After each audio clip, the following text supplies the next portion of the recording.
Well, here we are again. Last week, I wanted to do a video on Thérèse of Lisieux, the little flower, to whom I've been devoted for many, many years.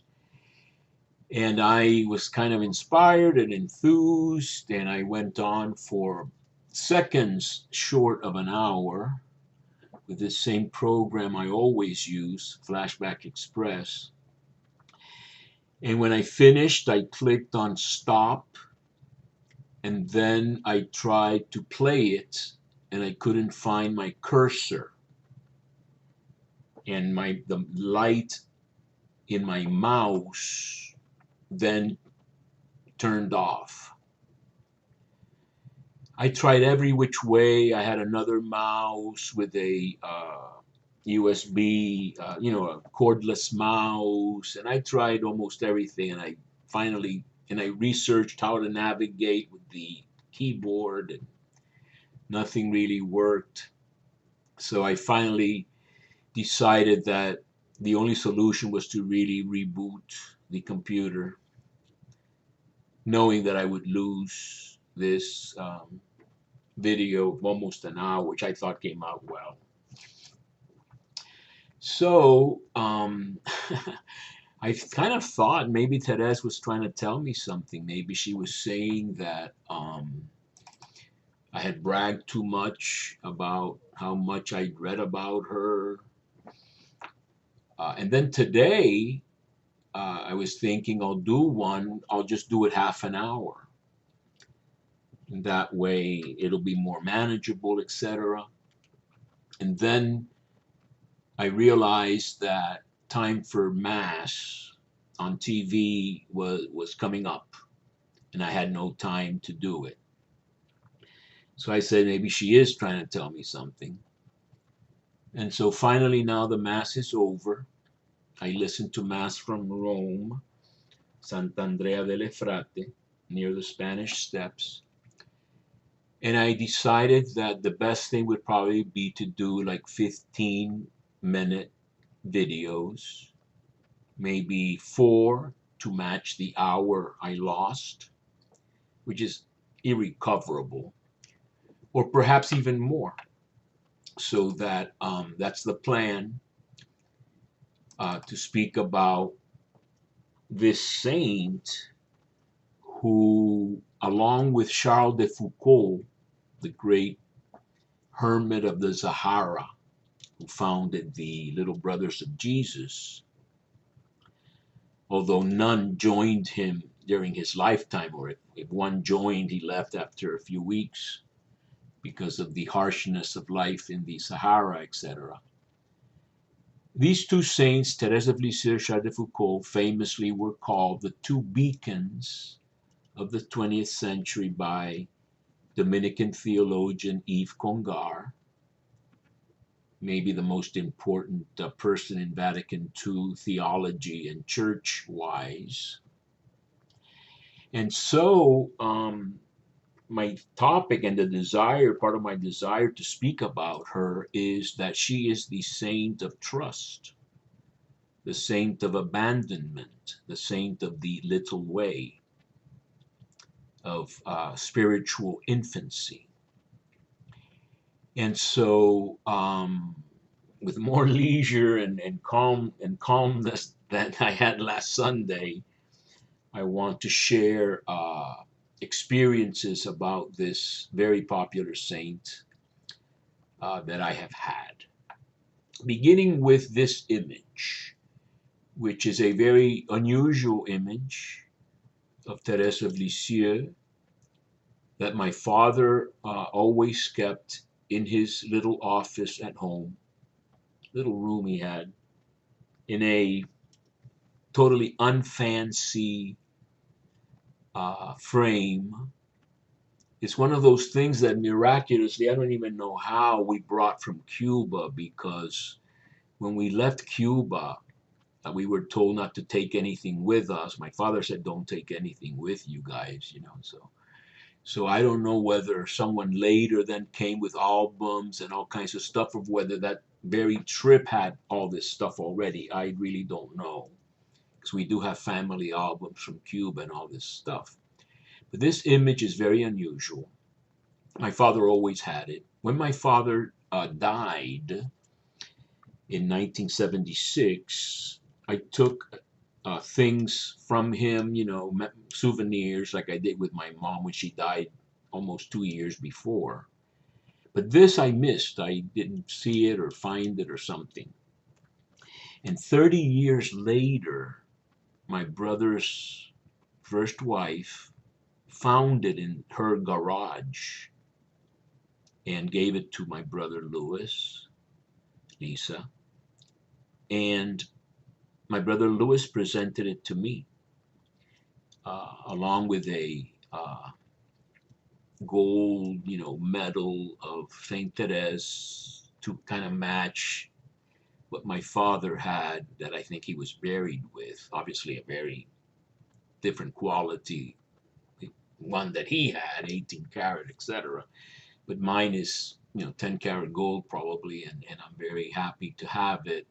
And in the back of it, I had a little booth in Chicago inscribed Confiance, trust.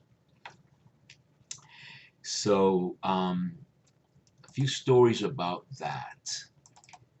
I'll go to that in a second. But this, my father, who was not a great religious guy, you would not ever say he's a great Catholic or goes to mass all the time or something. For whatever reason, he was born in 1909.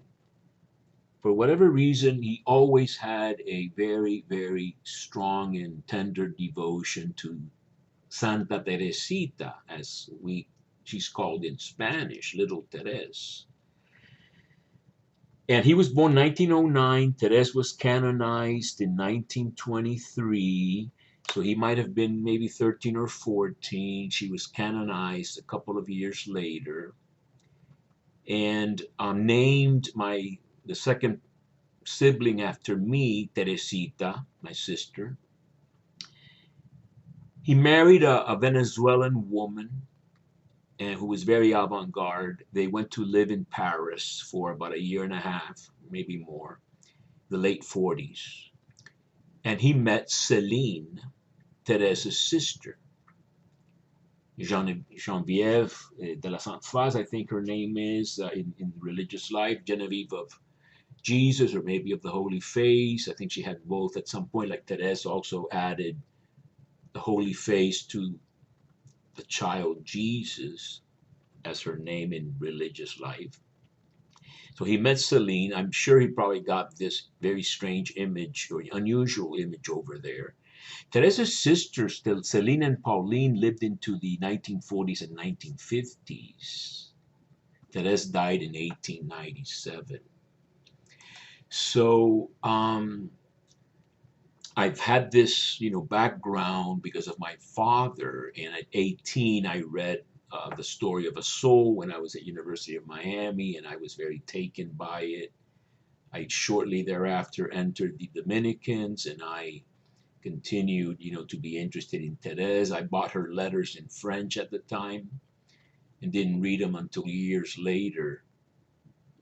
I am going to brag a little bit. By now, I've read everything she ever wrote in French, including her plays and poems and many, many, books about her, really. A friend of mine in Rome, Ken, gave me a bookmark in English that said it is through trust and trust alone, or by trust and trust alone, that we must reach love. And so I had that as a little bookmark, a nice bookmark. I can't find it now. And one night when those, 10, 15, about 15 or almost 20 years ago, when I was not able to sleep 2 in the morning or so, I decided I would get up and at random go to 3 little volumes that I had, very thin selections of sayings of Thérèse of Lisieux. with some sort of crazy hope that easily I could find the quote in French.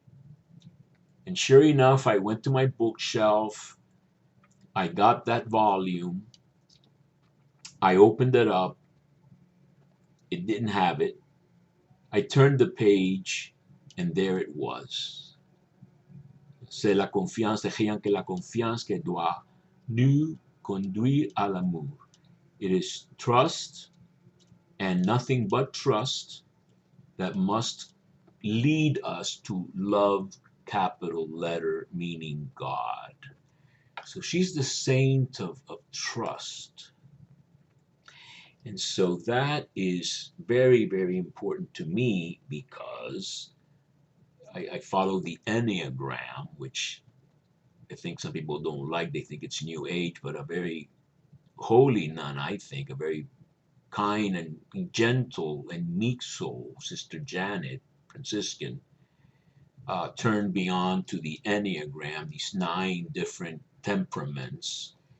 And mine is number 6, rule follower, etc. And cowardice, lack of courage, lack of trust is the vice or the major flaw of this character. I'm not going to get into the Enneagram now, but trust is incredibly important. Thérèse is the saint of abandoning ourselves to God, but one of my interests here is to dispel these simplistic, we call them candied versions of the little flower, because there was nothing really little about her will or the steel nature of her will. This is a great book by a critical author, a priest, Jean-François Assis. By the way, he's also got a great spiritual biography of Charles de Foucault. This is called The True Infancy of Thérèse of Lisieux, Neurosis and Sanctity. So he's gone over all the letters, her mother's letters, all kinds of research, thorough. And, Thérèse lost her mother at the age of 4, became neurotic, a crybaby, and, very closed in, was only comfortable with those closest to her. And that lasted, I think, till she was 10, and that's when the smile of the Virgin, with that statue that later was moved to the Carmel of Lisieux, smiled at her and healed her of the major aspects of this neurosis, hypersensitivity, etc. And then at the age of 14 is when she had her great conversion. Famous story that every year they would give her, the youngest of the sisters, presents. Of course, some of the sisters were already in the Carmel. I think Marie entered first and then Pauline followed, or maybe the other way around. But Thérèse overheard her father, who called her his queen. He was a widower. Thank God that this is the last year we are putting up with this childishness. She's old enough now. And something that would have made her collapse before, now suddenly she found the grace and the strength to suck it up and to simply act as if nothing had happened. And it's really the kernel or the seed of this resolution that she made with grace to be a soldier. I have a great quote from Francois Cis from this very book on Thérèse as a soldier. I'm going to have to put it up in one of these other sessions. But she says, I will die with my weapons in my hands, like Joan of Arc, her great heroine.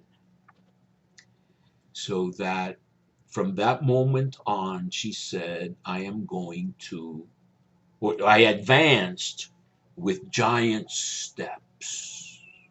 She's ready to enter the Carmel.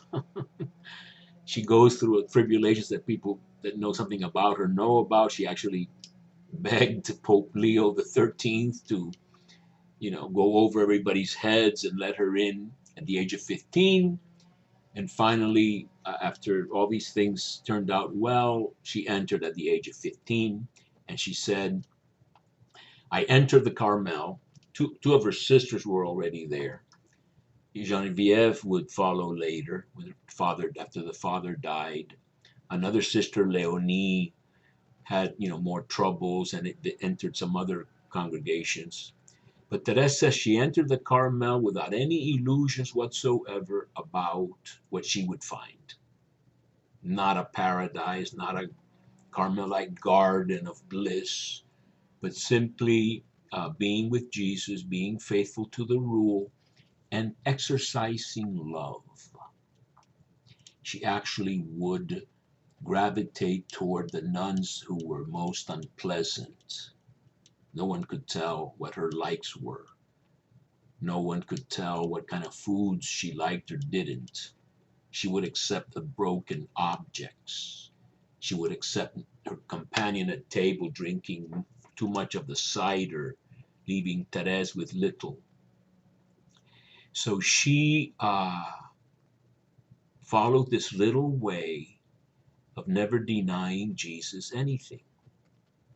These were her sacrifices, the flowers she would throw on the crucifix. People, looks very, pretty with the crucifix, but these flowers were all her sacrifices that she made. I don't want to get too much longer.